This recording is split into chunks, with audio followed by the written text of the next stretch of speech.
The battle between the White House and former aide Omarosa Manigault Newman. President Trump blasting her as, quote, vicious after she released a secret recording of a conversation they had shortly after she was fired. Our chief national affairs correspondent, Tom Yamas, is here with more on the fallout. Good morning, Tom. Michael, good morning to you. The president is taking on the former aide he helped make famous, tweeting 8 times about her yesterday, all throughout the day. And now Omarosa herself is upping the ante. This morning, Omarosa's war with the White House escalating. The former advisor to the president now claiming she's been contacted by the special counsel. And if they call again, she's ready to share her secret recordings. Anything Mueller would like to see? Mr. Robert Mueller? If his office calls again, would you be a good witness in this investigation? Omarosa secretly taping both the White House Chief of Staff, John Kelly, and the president himself, releasing some of the recordings to NBC. General Kelly came to me and said that you guys wanted me to leave. No, nobody even told me about it. Nobody. Wow. You know, they run a big operation, but I didn't know it. I didn't know that.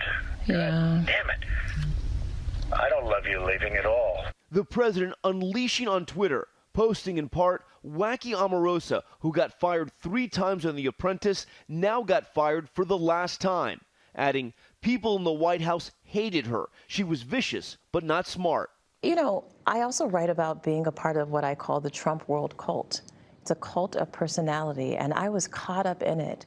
In her new book, Unhinged, Omarosa making shocking allegations, including her unsubstantiated claim that there is a recorded outtake from The Apprentice where President Trump allegedly uses the N-word.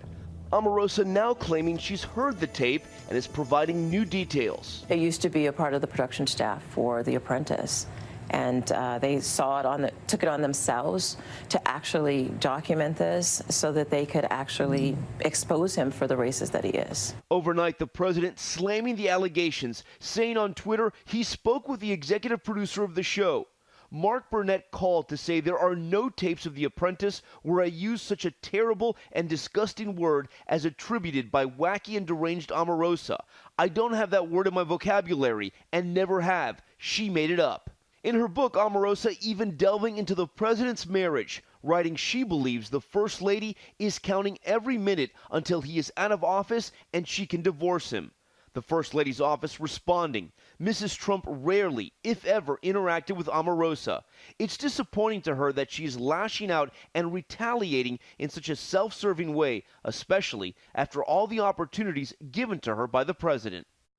Now, the White House has said the book is full of lies and false accusations, and we do want to point out many allegations in the book are in stark contrast to what Omarosa has said in multiple interviews over multiple years, defending the Trump family and the president, guys. But what about the president has apparently acknowledged non-disclosure agreements for White House staffers. Are those enforceable? Right. He actually tweeted about this yesterday, saying Omarosa had signed one. Now, in the private sector, we know NDAs are very common.